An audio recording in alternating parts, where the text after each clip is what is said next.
Hello my dear students, आज अपने समझने वाले लाइबिलिटीज के बारे में और इसके वेरियस टाइप्स ऑफ लाइबिलिटीज जो कि एक ऑर्गेनाइजेशन में रहते हैं, अलग अलग terms with respect to the liabilities, ये सारी चीज समझने वाले हैं। तो बिना टाइम वेस्ट के चलिए शुरू करते हैं।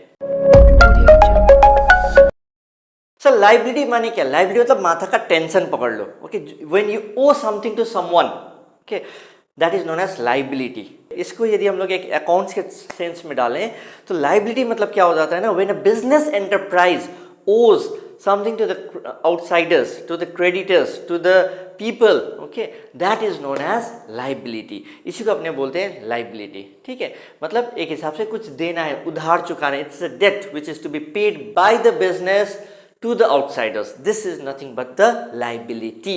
जैसे कि आप उधारी से खरीद लेते हो सामान, आपको पैसा देना है क्रेडिटर्स को।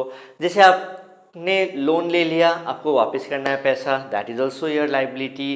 जैसे आपने कुछ बैंक ओवरड्राफ्ट कर लिया, बैंक से ज़्यादा पैसा निकाल लिया, आपको वो पैसा को चुकाना है। आपने किसी से एडवांस ले लिया, आपको चुकाना है, that is also your liability. ठीक है, बिल्स पेबल हो, वो भी एक लाइबिलिटी हुआ। ठीक है, ऐसे कुछ भी चीज़ें जो कि when you owe something to someone, okay, that becomes a liability. When the business enterprise owes something to someone, that becomes the liability. I hope the liability aspect is clear. Okay, तो simple सा बात है, जैसे हम ऐसे बच्चों को समझाने के लिए बोलते हैं माथा का टेंशन है, मतलब वो चुकाना है तुमको किसी को। In simple words we can say that liabilities are the debts they are owed by the business enterprise to the creditors. Simple, एकदम कुछ नहीं। कोई जो भी चीज किसी को देना है that becomes a liability. Okay, business enterprise के लिए।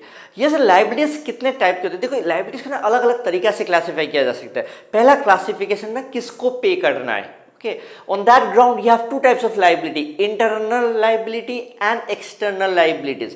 Internal liabilities का मतलब क्या है सर? Internal liabilities का मतलब वो liability जो कि आपको बिजनेस के अंदर ही किसी को देना है, that is known as internal liability. Whereas external liability मतलब बिजनेस के बाहर वाले को देना है। बाहर वाले मतलब बैंक लोन लिया है, अपने बैंक वाले को देना है, आपने कुछ गुड्स खरीद के रखा हुआ है उधारी में, वो आपको चुकाना है, that is also your external liabilities. Okay, आपने बिल्स पेबल है, वो भी आपको दूसरे को देना है, वो भी एक्सटर्नल लाइबिलिटी। आपने किसी से लोन लेके रखा हुआ है, वो भी एक्सटर्नल लाइबिलिटीज। आपने किसी से लोन लेके रखा है in the form of debentures, that is also your external liability. But whereas internal liability जो होता है ना, वो थोड़ा सा डिफरेंट टॉपिक है। क्यों? क्योंकि यहाँ पर ना अकाउंटेंसी में एक कंसेप्ट आएगा बाद में, that is a business entity concept. ये कंसेप्ट क्या होता है सर? ये कंसेप्ट बोलता है क्या? ये कंसेप्ट बोलता है, इसको अपने डिटेल में तो समझेंगे ही, लेकिन अभी के लिए थोड़ा सा समझो तो बिजनेस एंटिटी कंसेप्ट ये बोलता है कि जो बिजनेस और जो ओनर जो होते हैं ना, दो अलग है, कि एक ही नहीं है, दो अलग है। इसका मतलब जब ओनर ने कुछ पैसा बिजनेस को दिया हुआ है, तो ऐसे मान लो किसी इंसान को दिया हुआ है, तो ये इंसान जो है इसको ये पैसा को वापस करना है। ओके, तो सिंस ये घर की ही बात है, तो कैपिटल मतलब ये बिजनेस में ओनर जब पैसा देता है उसको क्या बोलते हैं? कैपिटल बोलते हैं। ठीक है, और ये कैपिटल को क्या करना है? वापस करना है। किसको? ओनर को ही वापस करना है।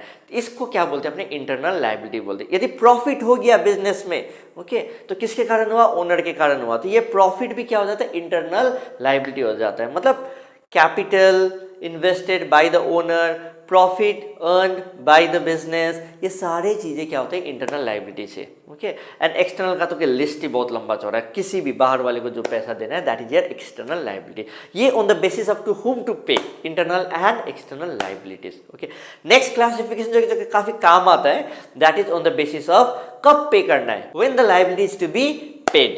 ओके, यहां पर क्या है अपने on this ground we have two types of liabilities, short term liabilities and long term liabilities. Short term liabilities को अपने बोलते हैं करेंट लाइबिलिटीज भी बोलते हैं। शॉर्ट टर्म लाइबिलिटीज मतलब वो लाइबिलिटी जो कि with in a short period of time आपको पे करना है। Sir short period of time कुछ टाइम फ्रेम तो दे दो, मान लो 1 साल। ओके, वैसे कंपनीज एक्ट 2013 में इसका प्रॉपर डेफिनेशन दिया है कब हम लोग इसको मानेंगे, लेकिन क्लास 11 के लिए ना, यदि 1 साल के अंदर अंदर कोई भी लाइबिलिटी को पे करना है, that becomes a current liability. Current मतलब एकदम शॉर्ट टर्म में आपको पे कर देना है।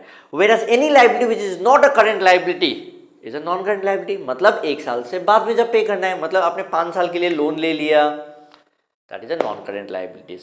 आपने डिबेंचर्स ले लिया जिसका आपको 8 साल के बाद पे करना है, non current liabilities. Okay, but whereas current liabilities मतलब आपको जब सामान खरीदते हो, आपको 3 महीना 4 महीना का जब आप टाइम फ्रेम देता है पेमेंट कर देने के लिए, that is your current liabilities. Bills payable आपको ज़्यादातर 2 महीना 3 महीना के लिए रहता है, that is also your current liabilities. आपने सैलरी किसी को पे नहीं किया अभी तक, that is also your current liabilities, क्योंकि आप 2 या 3 महीने के अंदर अंदर आप पे कर दोगे, ठीक है। इसको बोलते हैं current liabilities and non current liabilities. I hope ये लायबिलिटी का मतलब क्या होता है, on the basis of to whom to pay, internal liability and external liability, on the basis of when to pay, you have the different classification, that is the current liabilities and non current liabilities। I hope ये exam में यदि आएगा आप इसका meaning और definition लिख पाएंगे, और काफ़ी इंपॉर्टेंट रहता है बाद में इन फ्यूचर सेंस में भी, क्योंकि आपको कुछ अकाउंटिंग रेशियोज या कोई भी एक बाकी के जो चैप्टर्स करने रहते हैं यहीं पर आएंगे, यहीं से ही काम बनेगा आपका, ओके। एंड जर्नल एंट्रीज भी बोलो, ये कंसेप्ट जो है ये हेल्प करेंगे आपको जर्नल एंट्रीज करने में इन अ बेटर वे, ठीक है। एक और लायबिलिटी होता है that is a contingent liability, जिसको हम लोग इस वीडियो में नहीं नेक्स्ट वीडियो में डिस्कस करेंगे।